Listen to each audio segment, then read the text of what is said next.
salat gaib ini kalau Bapak Ibu tidak mungkin menghadirinya. Itu ketentuannya itu. Saya meninggal di Jakarta, dikubur di Jakarta, tidak mungkin Bapak Ibu melayat saya ke Jakarta, salat gaib di sini. Tapi kalau belum turun, jadi salat gaib saya turun ke rumah belum turun tuh, jadi ya jenazah bos itu. Ini kalau memang sulit keadaannya, atau mungkin Bapak Ibu sakit, ya fisiknya tidak bisa lagi jalan. Nah kita ingin juga mensalatkan orang mati itu, maka salatlah.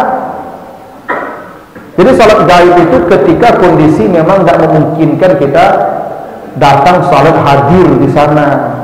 Tapi kalau kita bisa hadir di sana, jangan salat gaib. Kalau meninggalnya di area Padang ini, jangan salat gaib Bapak Ibu. Layak jenazahnya itu. Tapi kalau meninggalnya di luar kota yang mungkin sulit kita menjangkaunya, maka salat gaib. Jadi begini, jamaah kita meninggal di sini, tapi meninggal langsung dibawa jenazahnya ke kampung halaman, misalnya itu di Solo Selatan, misalnya di Kampung Lombok. Maka salat gaib kita jamaah di sini. Itu dihitung salat 40 orang namanya itu. Kalau dia meninggal dunia disalatkan oleh 40 orang, diamankan Allah sampai hari kiamat. Tidak hebat ya Bapak ya? Ya, kalau banyak orang mensalatkan kita. Nah makanya bagus juga salat itu setelah salat wajib. Biasanya Bu kalau hari Jumat, aku ramai itu Bu. Kalau meninggalnya hari Jumat, maka jenazah dibawa ke masjid lalu salat. Ya setelah salat Jumat itu biasanya ramai yang mensalatkan itu. Nah itu sudah aman tuh, yang begitu aman tuh. Apalagi matinya di hari Jumat. Kalau mati di hari Jumat kan diamankan pula sampai hari kiamat kan. Sudahlah matinya hari Jumat, disalatkan 40 orang lebih lagi. Nah itu aman tuh Ibu. Jadi kurang mati di Jumat Ibu. Ya. Tapi mati Jumat ini ayat apa itu? Besok pagi itu mah. Ya malam besok lah kurang mati itu. Ya, kalau bisa malam Jumat itu atau hari Jumat itu matinya. Aman tuh Ibu. Ya, tapi minimal begitulah 40 orang. Nah jadi tadi tidak boleh mengumumkan kematian, tapi Nabi mengumumkan kematian, tapi tujuannya mengajak sahabat untuk salat gaib. Itu boleh. Nah lalu Nabi membuat saf. Tidak dijelaskan berapa saf yang dibuat Nabi, tapi Allah itu maha ganjil dan mencintai yang ganjil. Sudah di situ. Maka saf itu pun afdalnya bikin ganjil 3, 5, 7 atau seterusnya. Jadi kalau bapak-bapak 4, ada ibu-ibu di belakang bikin 1 atau 3. Kalau bapak-bapak 2, ibu bikin di belakang 3, ya, atau pokoknya ganjil, safnya semua ganjil. Jadi yang paling baik itu saf itu bukan panjangnya, tapi banyak jumlah saf. Itu yang paling afdal. Jadi saf itu paling baik jumlah safnya yang banyak, bukan panjang safnya. Jadi kalau ada misalnya 10 orang atau bikin safnya itu kalau misal 10 bikin 3 saf, 3 10 orang itu bikin 3 saf. Imam 1, jamaah 9 kan? Bikin safnya 3. Jadi jangan 10 orang itu 9 itu berdirinya satu baris. Itu yang paling afdal. Ya, safnya diperbanyak bukan diperpanjang. Itu. Nah, kalau ramai berdesakkan. Karena salat jenazah itu safnya tidak sama dengan salat biasa. Kalau salat biasa kan pakai rukuk sujud.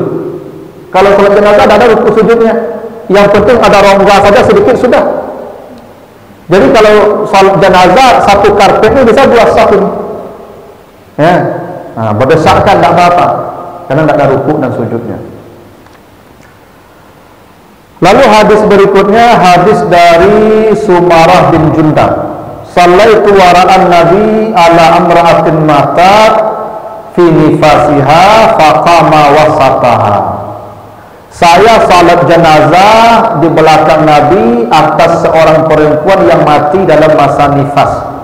Ya, ada perempuan meninggal dalam masa nifas, maka Nabi salat jadi imam dan berdiri di tengah jenazah. Ini hadis Bukhari Muslim. Jadi kalau perempuan mati disalatkan, imamnya berdiri di pinggang jenazah. Itu Nabi lakukan itu. Jadi kalau perempuan, imamnya di pinggang jenazah. Ya. Kalau dia itu laki-laki, maka di kepala. Ya, imamnya di kepala.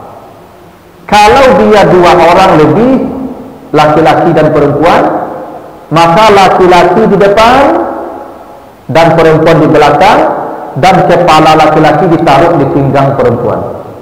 Hingga kalau imamnya berdiri, di kepala laki-laki dan di pinggang perempuan. Jadi kalau jenazahnya laki, misalnya bisa jadi suami istri mati, ibu, kecelakaan misalnya, mati suami istri berdua, ibu, sekali disalatkan, maka jenazahnya nggak boleh sejajar. Ya, ketika disalatkan jenazah nggak boleh taruh sejajar. Jenazah laki-laki dimundurkan sehingga setentang pinggang perempuan. Baru imamnya berdiri di kepala dan pinggang jenazah. Ya, tapi kalau laki-laki sejajar, kalau perempuan sejajar. Kalau laki-laki perempuan, itu dibedakan. Ya, yang laki-laki ditaruh di pinggang, yang perempuan kedepankan, tarik ke depan. Itu caranya. Jadi memang kalau perempuan disunahkan di pinggang, tapi kalaupun di kepala juga tidak membatalkan salat, boleh saja. Cuman sunnahnya, afdalnya di pinggang kalau perempuan. Wallahu a'lam, tidak ada rahasia, tidak ada disebutkan kenapanya, sebabnya begitu, tapi Nabi lakukan seperti itu. Karena kadang ibadah tidak selalu ada alasan. Ya, kalau dicontohkan Nabi begitu, kita ikuti saja. Ya, kebetulan Nabi tidak memberikan alasan kenapa dipinggang. Gitu. Nanti kalau ketemu Nabi di akhirat di surga, kita tanya Nabi, "Pak, kok dipinggang dulu ya?" Gitu. Bisa kan? Besok kan mau kota aja Nabi itu, ibu. Aduh, ibu bertetangga aja Nabi bagaikan. Besok kita bertetangga dengan Nabi itu. Ulaika ma'allazina an'ama Allahu 'alaihim minan nabiyyin. Kata Allah begitu di surah An-Nisa, ada orang-orang yang bertetangga dengan nabi-nabi. Nah, kalau bertetangga dengan nabi-nabi, Bapak Ibu mau tahu usul Nabi Yusuf tuh. Woi, Yusuf. Ya, mana angkok gagah mana ibu-ibu dulu ceritanya ya Zuleha. Hanya cerita tuh. Ya, ceritanya dikajar Zuleha itu cerita ibu Yusuf tuh. Kalau bertetangga Nabi Yusuf, itu. Nah, itulah. Nah, ada nanti orang bertetangga dengan nabi-nabi, kata Allah. Dengan Nabi Muhammad kalau bertetangga nanti tanya ada ibu. Kok ibu-ibu dipinggang semayang Rasulullah ya. Nabi mau tahu gitu di situ. Gitu ya. Nah, hadis dari Aisyah, wallahi laqad shalla Rasulullah sallallahu alaihi wasallam ala banai baida fil masjid. Hadis riwayat Muslim. Rasulullah pernah mensalatkan dua anak perempuan dari suku Baidah di masjid. Nah, apa ketentuannya itu? Satu, salat jenazah itu boleh sekaligus lebih dari satu jenazah. Bisa terjadi musibah, ibu, tsunami, jenazah tertanggung banyak, ibu. Jangan ibu salatkan cik-cik, biarin gitu. Kumpulkan jenazah itu semua, kafankan semua, susun sekali salat saja. Niatnya usalli ala haula'i al-mauta. Ya, kalau sini kan usalli ala hazal maiti ya. Atau hazihil maitati. Kalau ini enggak, ala haula'il mayyitin boleh, atau mauta boleh. Kalau enggak apa, pokoknya mati saja, niat salat jenazah sebanyak apa. Ya, karena Allah. Nah, jadi jangan salatnya satu-satu. Karena Nabi pernah mensalatkan orang yang matinya lebih dari satu dalam satu salat. Itu hukumnya itu. Hadis riwayat Muslim. Jadi perempuan di masjid itu artinya perempuan memang di masa Nabi lebih banyak salatnya di rumah. Jadi kalau perempuan mati itu salatnya di rumah, tak dibawa ke masjid. Bahkan yang mengantarkan ke jenazah ke kuburan kalau perempuan, keluarga inti saja. Dulu kan begini, ibu, dulu kan tidak ada keranda seperti sekarang. Dulu orang kalau mati babopong jo tangga. Ambo di kampung tahun 90-an Bapak Ibu, ketika ada orang mati di kampung Ambo, itu jo anak tangga, ibu, pakai anak tangga diikat. Kalau dia perempuan nampak lekuk-lekuk badannya diikat tuh. Makanya ya perempuan itu dibawa ke kuburan itu oleh keluarga inti saja supaya tidak ada yang lihat. tubuhnya. Jadi perempuan tuh disalatkan di rumah, diantarkan ke kuburan, dosa ramai-ramai. Begitu dulu tuh. Tapi bukan berarti dilarang perempuan dibawa ke masjid, ya. Buktinya apa ini? Perempuan Nabi salatkan di masjid. Kalau ditanya afdal, sebenarnya di afdal salat di masjid, karena ramai tadi 40 orang kan. Kalau di rumah salatnya mungkin terbatas, keluarga saja, apalagi rumahnya tidak terlalu besar. Maka memang kalau salat itu afdal di tempat, ya, di rumah ibadah atau di masjid, di musalla, supaya bisa ramai orang pun tidak segan pula masuk. Kalau di rumah kan orang segan, ya. Dulu kenapa di rumah? Karena memang pertimbangan-pertimbangan seperti tadi. Maka perempuan disalatkan di rumah, bahkan diantar ke kuburan beberapa orang saja yang mengantarkannya, tidak ramai-ramai, gitu. Nah, tapi sekarang kan keranda sudah ada. Tubuh perempuan pun tidak akan tampak lagi lepu-lepu, karena ditutup keranda. Apalagi dibawa pakai ambulan lagi kan. Dulu kan begini sama-sama. Nah, sekarang pakai ambulan. Ya tidak apa-apa, ramai-ramai ke masjid, ke kuburan itu. Dan disalatkan juga ramai-ramai di masjid, gitu. Kita baca hadis terakhir. Ini setelah ini kalau ada pertanyaan saya silakan. Hadis dari Abdurrahman, kana Zaid bin Arqam yukabbiru ala izina arba'an, wallah wa annahu kabbara ala janazati khamsan, fasa'altuhu faqala kana Rasulullah yukabbiruha. Hadis Muslim, ya. Jadi Abdurrahman bin, ya, Abi Laila itu salat jenazahnya 4 takbir. Tapi kemudian ada jenazah lain, dia salat jenazahnya 5 takbir. Maka saya bertanya kepadanya, kenapa 5 takbir? Dia jawab, karena Rasulullah yukabbiruha. Nabi salat jenazah pernah 5 takbir dan saya di belakang beliau. Bahkan hadis dari Ali bin Abi Thalib, annahu kabbara ala Sahal bin Hunayf sittan. Ali bin Abi Thalib mensalatkan seorang sahabat namanya Sahal bin Hunayf itu 6 takbir. Itu hadis riwayat Bukhari, sahih. Jadi salat jenazah itu boleh 4 takbir, boleh 5 takbir, boleh 6 takbir. Jangan maksudnya kalau ada orang salat jenazah lalimu subhanallah, tak perlu. Bahkan sampai 6 subhanallah, tak perlu. Tapi kalau 7 ya tak boleh. Yang ada dalilnya 4, 5, 6. Apa doanya Ustaz? Doa jenazah. Allahu Akbar, Fatihah, Bismillahirrahmanirrahim, Alhamdulillahirabbil alamin. Allahu Akbar, Allahumma shalli ala Muhammad. Nah, yang ketiga Allahu Akbar, Allahumma ighfir lahu. Tu saja, Allahu ighfir lahu. Neng kampe, Allahu ighfir lahu boleh. Neng kalimo, Allahu ighfir lahu boleh. Yang kanan Allahu ighfir lahu boleh. Boleh. Kalau kita kan yang sempurnanya Allahumma la tahrimna ajrahu itu untuk yang tinggal. Sebenarnya salat jenazah itu doa untuk mayat. Makanya mulai takbir ketiga doa untuk mayat. Allahu Akbar, Allahumma ighfir lahu, Allahumma ighfir lahu, itu saja. Tak punya panjang lah. Allahumma ighfir lahu, Allahu Akbar, Allahumma ighfir lahu, Allahumma ighfir lahu, itu saja. Allahu Akbar, Allahumma ighfir lahu, Allahumma ighfir lahu, itu saja. Tak punya panjangnya tak main boleh, ibu. Rukun salat jenazah itu mendoakan mayat. Yang doakan Allahumma ighfir lahu, mintakan ampun. Makanya aneh kalau ada anak-anak tak pandai sembahyang jenazah paknya. Ini banyak kejadian ya ibu. Saya sering itu kalau hari Jumat khutbah, lalu dibawa jenazah ke masjid, lalu setelah mau disalatkan saya panggil anak-anak, ayo silakan jadi imam. Apa kata anak-anak? Pak Ustaz, tolong Pak Ustaz saya. Apa pula susahnya salat jenazah itu? Ngantuk-antuk sama silent saja, tak ada bunyi dah. Silent saja, tak ada bunyi dah. Kalau sembahyang biasa maghrib berbunyi kan gagoan. Ya contoh saja. Apa bunyi gitu? Allahu Akbar bunyi. Allahu Akbar. Bismillahirrahmanirrahim. Alhamdulillahirabbil alamin. Fatihah nak kata. Sembahyang sama bola tu.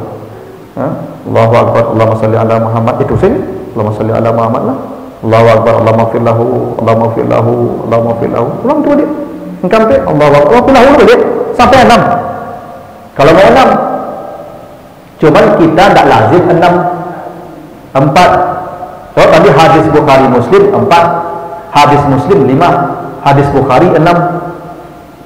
Cuma kita tak lazim 6 takbir. Kalau tak lazim dia dicuba tu heboh itu. Bapak anak bro. Dan salat jenazah itu takbir saja. Ya, salat jenazah itu takbir saja Bapak Ibu. Takbir saja. Tidak ada rukuk sujud. Ada. Pernah juga Bapak Ibu kejadian, ini jadi imam, rukuk ya Pak. Rukuk. Sudah semuanya ditanya dua orang, apa rukuk tadi? Dosa banyak mana? Padahal dia nak pandai sebanyak jenazah, itu keluar banyak dosa. Itu pandai jatuh namanya itu. Tidak ada pakai rukuk, takbir saja. Nah takbir itu boleh 4, boleh 5, boleh 6. Nah begitu dulu Pak Ibu. Nanti kita lanjutkan hadisnya. Kalau ada pertanyaan saya persilakan. Silakan ibu dulu silakan.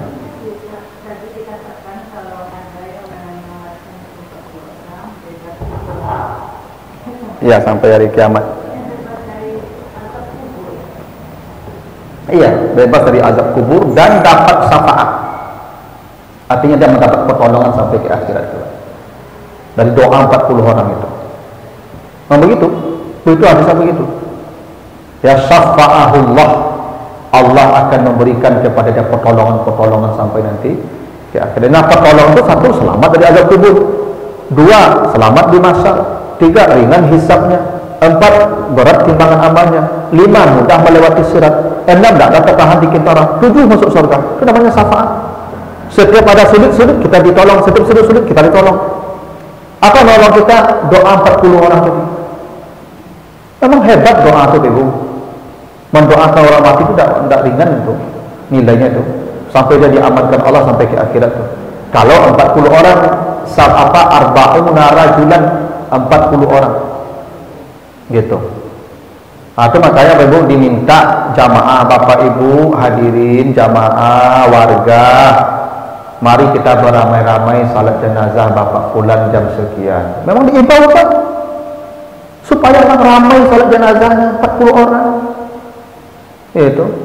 Kalau sudah 40 selamat dia tuh. Kalau dia muslim matinya, kalau kafir tadi sudah jelas sudah salatkan. Gitu tuh Ibu. Ibu silakan. Tentang bunuh diri tadi. Ya. Ada anak yang baru awal SMP itu bagaimana kan belum berdosa. Dia bagil enggak? Kalau belum bagil enggak ada hukum. Hukum itu kalau berakal. Orang berakal itu dihisab. Orang gila bunuh diri hisab, enggak ada hisab. Terus itu orang gila hukum bunuh diri kan? Ya kan? Kalau itu tidak ada masalah lagi. Tapi kalau stres bunuh diri, itu beda gila stres itu Ibu. Kalau stres itu tekanan baru, beban baru. Kalau gila itu lalos.